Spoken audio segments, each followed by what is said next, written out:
उनकी बेटी और अनजान अमीर युवक। काव्या 24 साल की एक साधारण लड़की थी। वह जयपुर शहर के बाहरी इलाके में बने एक छोटे से कच्चे मकान में अपनी मां सरोजा के साथ रहती थी। उसके घर में न कोई सुख सुविधा थी और न ही कोई सहारा। काव्या के पिता का कई साल पहले निधन हो चुका था। तब से घर की सारी जिम्मेदारी उसी के कंधों पर थी। सरोज कई महीनों से बीमार चल रही थी। उनका ज़्यादातर समय बिस्तर पर ही गुजरता था। काव्या सुबह जल्दी उठती, घर का काम करती, माँ की देखभाल करती और फिर अपने काम पर निकल जाती। एक शाम जब वह काम से वापस लौटी तो उसके हाथ में एक छोटा सा थैला था। घर में घुसते ही उसने मुस्कुराकर कहा, माँ, आज तेरी तनख्वाह मिल गई है। कल आपकी सारी दवाइयाँ ले आऊँगी। सरोज ने प्यार से उसकी ओर देखा। बेटी, हर बार सारे पैसे मेरी दवा में मत लगा दिया कर, थोड़ा अपने लिए भी बचा लिया कर। काव्या उनकी चारपाई के पास बैठ गई। माँ, मेरे लिए सबसे ज़रूरी आप हैं। अगर आप ठीक रहेगी तो सब ठीक रहेगा। सरोज की आंखें भर आई। बेटी, कल तो तेरी शादी भी होगी। आजकल लोग लड़की का दिल नहीं देखते, जेब देखते हैं। काव्या मुस्कुरा दी। अगर मेरी शादी सिर्फ पैसों की वजह से होगी तो ऐसी शादी मुझे नहीं करनी चाहिए। माँ ने उसका सिर सहलाया। अगली सुबह काव्या जयपुर एयरपोर्ट पहुँच गई। वह वहाँ सफाई कर्मचारी के रूप में काम करती थी। वह चुपचाप अपना काम कर रही थी कि तभी एक घटना हुई। एक युवक तेज कदमों से चलता हुआ आ रहा था। उसने साधारण कपड़े पहने थे, लेकिन उसके व्यक्तिगत में अलग ही आत्मविश्वास था। उसी समय दूसरी तरफ से एक खूबसूरत लेकिन घमंडी लड़की आ रही थी। उसका नाम था तन्वी। अचानक दोनों टकरा गए। युवक के हाथ से कोट नीचे गिरा और तन्वी के फाइले के कागज फर्श पर बिखर गए। तन्वी गुस्से से चिल्लाई, तुम्हें दिखता नहीं है क्या? सॉरी, गलती हो गई। अंधे हो क्या? सामने से कोई आ रहा है, ये भी नहीं दिखता? मैंने माफ़ी तो मांग ली, ही से सब ठीक हो जाता है क्या? युवक शांत खड़ा था। तभी तन्वी का फ़ोन बजा। हाँ माँ, मैं एयरपोर्ट पर हूँ। यहाँ पता नहीं कैसे कैसे लोग घूमते रहते हैं। वह तिरस्कार भरी नज़रों से देखकर चली गई। युवक नीचे झुककर अपना कोट साफ करने लगा। तभी काव्या उसके पास आई। साहब, ऐसे लोगों की बात दिल पर नहीं लेनी चाहिए। युवक मुस्कुराया। शायद तुम सही कह रही हो। दीजिए, मैं आपका कोट साफ कर देती हूँ। धन्यवाद। वैसे तुम्हारा नाम क्या है? काव्या। मैं आर्या हूँ। असल में युवक का नाम आर्यवीर राठौर था, लेकिन उसने अपना परिचय सिर्फ आर्या के रूप में दिया। तुम यहाँ काम करती हो? जी। और घर पर मेरी माँ है। उनकी तबीयत ठीक नहीं रहती। इलाज कहाँ चल रहा है? सरकारी अस्पताल में। पैसे ज़्यादा नहीं हैं। आर्यवीर ध्यान से उसकी बातें सुन रहा था। तुम्हारी उम्र में लोग अपने सपनों के बारे में सोचते हैं और तुम अपनी माँ के लिए जी रही हो। काव्या हंस पड़ी। माँ से बड़ा सपना और क्या हो सकता है? यह सुनकर आर्यवीर कुछ पल के लिए चुप हो गया। पहली बार उसने किसी लड़की को इतना निस्वार्थ देखा था। कुछ देर बाद उसने कहा, ठीक है, अब मुझे जाना होगा, लेकिन अपनी माँ का ध्यान ऐसे ही रखना। जी। आर्यवीर वहाँ से चला गया, लेकिन जाते जाते उसने एक बार पीछे मुड़कर ज़रूर देखा। काव्या फिर अपने काम में लग गई, लेकिन उसे भी नहीं पता था कि यह मुलाकात उसकी पूरी ज़िंदगी बदलने वाली है। उधर आर्यवीर अपने काम में बैठा सोच रहा था कि आखिर इतनी गरीबी में भी कोई इंसान इतना खुश और इतना सच्चा कैसे हो सकता है। उधर आर्यवीर अपनी काम में बैठा सोच रहा था कि आखिर इतनी गरीबी में भी कोई इंसान इतना खुश और इतना सच्चा कैसे हो सकता है। उसे पहली बार किसी लड़की की सादगी ने प्रभावित किया था। और शायद यही से उनकी कहानी शुरू हुई। काव्या की जिंदगी पहले जैसे ही चल रही थी।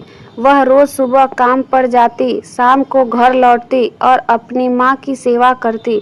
उसे नहीं पता था कि एयरपोर्ट पर मिला वह साधारण सा युवक असल में देश के सबसे बड़े उद्योगपति में से एक आर्यवीर राठौर था। कुछ दिनों बाद राठौर ग्लोबल ग्रुप में से एक भव्य कार्यक्रम रखा गया। कंपनी के नए सीईओ की घोषणा होनी थी। पूरे शहर के बड़े बड़े व्यापारी और अधिकारी उस कार्यक्रम में आने वाले थे। काव्या भी उस दिन सुबह सुबह कंपनी पहुंच गई। वह वहां पार्ट टाइम सफाई कर्मी के रूप में काम करती थी। हॉल को सजाया जा रहा था। वह चुपचाप अपना काम कर रही थी कि तभी कमला और उसकी बेटी तन्वी वहां पहुंची। कमला ने अंदर जाते ही ऊंची आवाज में कहा, जल्दी जल्दी काम करो, आज कोई साधारण दिन नहीं है। आज मेरी बेटी इस कंपनी की नई सीईओ बनने वाली है। तन्वी गर्व से मुस्कुरा रही थी। उसे पूरा विश्वास था कि कंपनी का मालिक उसे ही चुना जाएगा और जल्द ही उससे शादी भी करेगा। शाम होते होते पूरा हॉल मेहमानों से भर गया। तभी मुख्य द्वार खुला और अंदर आर्यवीर दाखिल हुआ, लेकिन उसने आज भी साधारण कपड़े पहन रखे थे। जैसे ही तन्वी की नज़र उस पर पड़ी, उसका चेहरा गुस्से से लाल हो गया। तुम यहाँ क्या कर रहे हो? आर्यवीर शांत स्वर में बोला, मैं क्यों नहीं आ सकता?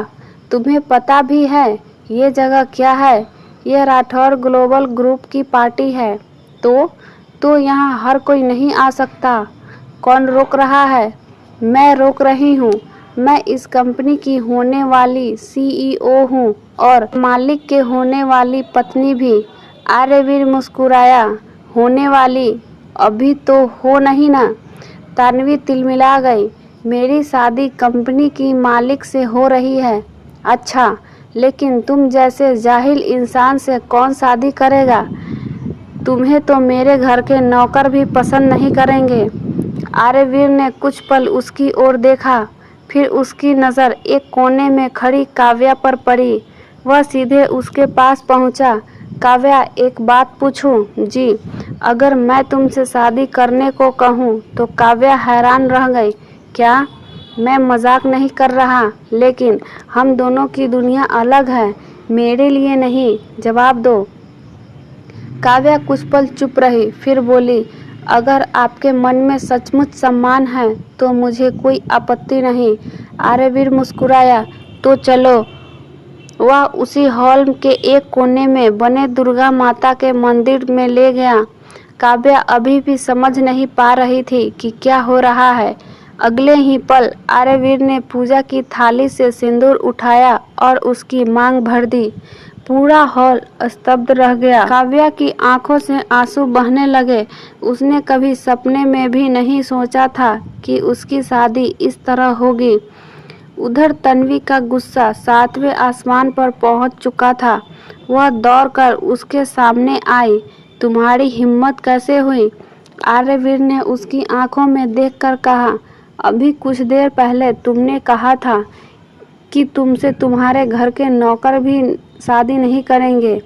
देख लो, मैंने तुम्हारे सामने ही इस लड़की से शादी की। ये भिखारन है। भिखारन नहीं, मेरी पत्नी। तन्वी का चेहरा शर्म से और गुस्से से भर गया।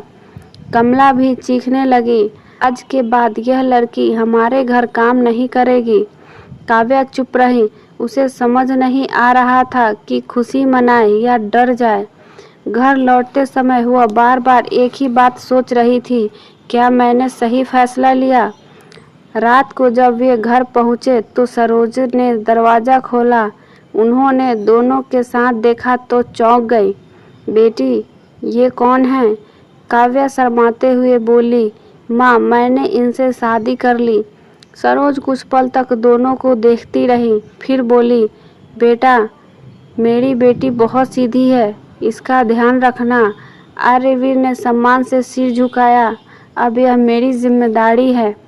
लेकिन बेटा, तुम करते क्या हो? आर्यवीर मुस्कुराया, जिस कंपनी में आज कार्यक्रम था, मैं उसी कंपनी का मालिक हूँ। कुछ सेकंड के लिए घर में सन्नाटा छा गया। फिर काव्या और उसकी माँ दोनों एक साथ हंस पड़ी। उन्हें लगा वह मजाक कर रहा है, लेकिन आर्यवीर के चेहरे पर गंभीरता थी। सच कह रहा हूँ, काव्या बोली। माँ, लगता है इनका इलाज करवाना पड़ेगा। सरोज भी मुस्कुरा दी, लेकिन उन्हें नहीं पता था कि अगले दिन उनकी जिंदगी का सबसे बड़ा सच सामने आने वाला था। अगली सुबह आर्यवीर ने कहा, काव्या तैयार हो जाओ, आज मैं तुम्हें सच दिखाने वाला हूँ। दोनों कंपनी के ओर रवाना हो गए। उन्हें बिल्कुल अंदाजा नहीं था कि कुछ ही घंटों बाद पूरी दुनिया की नज़रें काव्या पर होने वाली थी। अगली सुबह काव्या जल्दी उठ गई। रात भर उसे नींद नहीं आई थी। उसके मन में सैकड़ों सवाल घूम रहे थे। क्या सचमुच आर्यवीर वही था जो खुद को बता रहा था? अगर वह सच कह रहा है तो फिर उसने अपनी पहचान छिपाई क्यों? सरोज ने काव्या के सिर पर हाथ फेरते हुए कहा, बेटी, आज जो भी हो, भगवान पर भरोसा रखना। काव्या ने मुस्कुराने की कोशिश की और आर्यवीर के साथ घर से निकल गई। कुछ देर बाद दोनों राठौर ग्लोबल ग्रुप के मुख्य कार्यालय के सामने खड़े थे। विशाल इमारत को देखकर काव्या हमेशा की तरह घबरा गई। जैसे ही वे अंदर जाने लगे, तभी तन्वी और उसकी माँ कमला वहां पहुंच गई। तन्वी ने काव्या को देखकर तिरस्कार भरी हंसी। अरे, तुम फिर आ गई? कल की बेइज्जती काफ़ी नहीं हुई क्या? कमला भी बोली। और ये तुम्हारा पति, इससे समझाओ कि बड़े लोगों की जगह पर बार बार आने का कोई बड़ा नहीं बन जाता। आर्यवीर शांत था। हमारे पास अंदर जाने का निमंत्रण है। तन्वी हंस पड़ी। तुम जैसे लोगों को कौन निमंत्रण देगा? लेकिन अगले ही पल गार्ड ने आर्यवीर के पास देखते ही सम्मान से सिर झुका दिया। सर, आपका स्वागत है। तन्वी और कमला हैरान रह गई। दोनों अंदर पहुंच गए। हॉल खचाखच भरा हुआ था। शहर के बड़े उद्योगपति, निवेशक और अधिकारी वहां मौजूद थे। काव्या पहली बार इतनी बड़ी सभा में बैठी थी। उसके हाथ कांप रहे थे। कुछ देर बाद मंच पर कंपनी का वरिष्ठ अधिकारी आया। उसने माइक संभालते हुए कहा, महिलाओं और सज्जनों, आज हम कंपनी के भविष्य से जुड़ा एक महत्वपूर्ण निर्णय लेने वाले हैं। लेकिन उससे पहले मैं राठौर ग्लोबल ग्रुप के मालिक को मंच पर आमंत्रित करना चाहता हूं। पूरा हॉल तालियों से गूंज उठा। तन्वी उत्साह से खड़ी हो गई।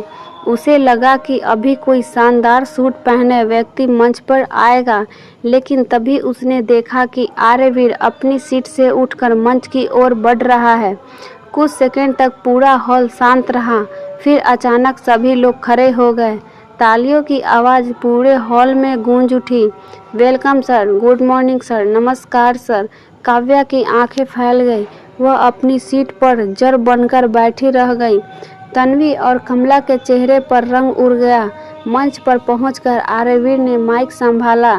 सुप्रभात। पूरा हॉल फिर तालियों से गूंज उठा। काव्या को अब समझ आ चुका था कि आर्यवीर ने उससे झूठ नहीं कहा था। वह सचमुच एक विशाल साम्राज्य का मालिक था। आर्यवीर ने मुस्कुराते हुए कहा, शायद यहाँ बहुत से लोग हैं मुझे पहचानते नहीं, क्योंकि मैं ज़्यादातर समय विदेश में रहा करता हूँ, लेकिन आज मुझे यहाँ आना ज़रूरी लगा। उसने एक पल के लिए काव्या की ओर देखा। कुछ दिन पहले एयरपोर्ट पर मेरी मुलाकात दो तरह के लोगों से हुई। पूरा हॉल ध्यान से सुन रहा था।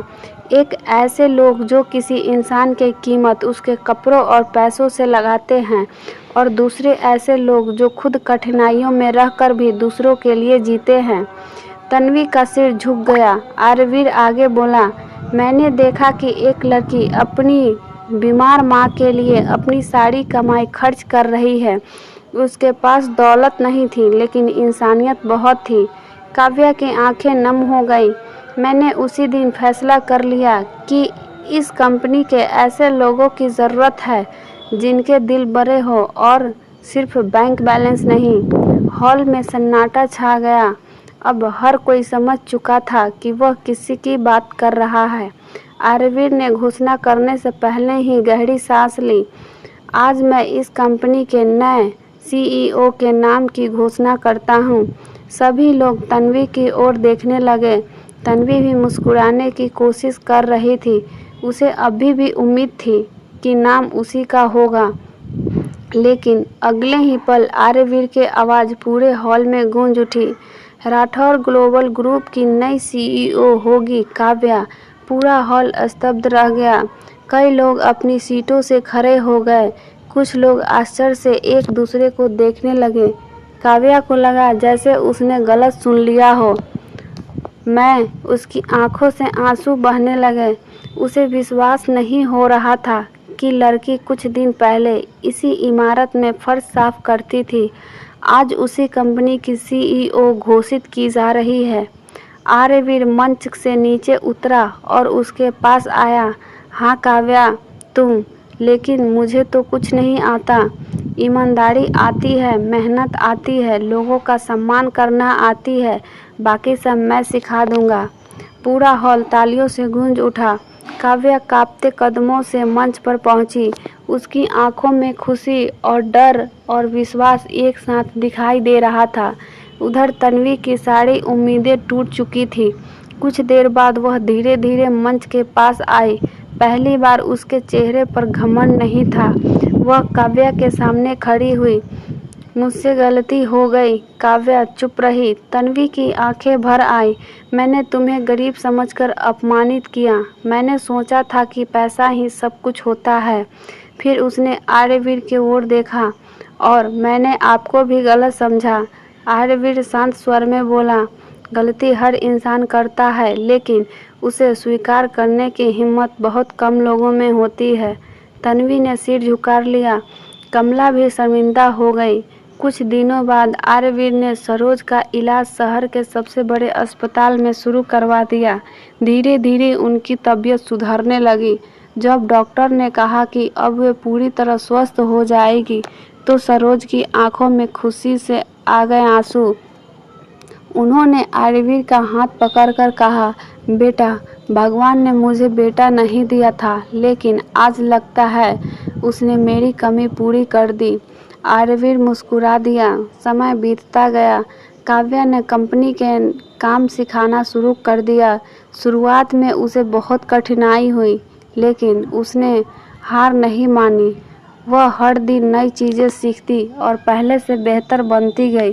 कुछ महीनों बाद वह कर्मचारी जो कभी उसे सफाई करते देखे थे, आज उसके फैसलों का सम्मान करने लगे। लेकिन इतनी बड़ी सफलता मिलने के बाद भी काव्या बदली नहीं। वह आज भी हर कर्मचारी के सम्मान से बात करती, क्योंकि वह जानती थी कि इंसान की पहचान उसकी कुर्सी से नहीं, उसके व्यवहार से होता है। एक शाम कंपनी उससे सबसे ऊंची मंजिल पर खड़ी थी। काव्या शहर की रोशनी देख रही थी। आर्यवीर उसके पास आया। क्या सोच रही हो? काव्या मुस्कुराई। बस यही कि कुछ महीने पहले मैं इसी इमारत में झाड़ू लगाती थी और आज मैं यहाँ फैसले ले रही हूँ। आर्यवीर ने उसका हाथ थाम लिया, क्योंकि तुम इसके योग्य थी। काव्या ने आसमान की ओर देखा। उसे अपनी माँ की बातें याद आ गई। वह समझ चुकी थी कि गरीबी किसी इंसान की कमजोरी नहीं होती। असली ताकत उसके चरित्र, मेहनत और सच्चाई में होती है। और उसी सच्चाई ने एक साधारण सफाई कर्मचारी को एक दिन पूरे साम्राज्य के CEO बना दिया। इस कहानी से आपको क्या सीख मिली, मुझे कमेंट में अपनी राय ज़रूर दें। ये वीडियो आपको पसंद आई हो तो वीडियो को लाइक और अपने दोस्तों में शेयर कर दीजिए, और इस चैनल पर नए हैं तो चैनल को सब्सक्राइब कर लीजिए। यहाँ तक के वीडियो देखने के लिए धन्यवाद।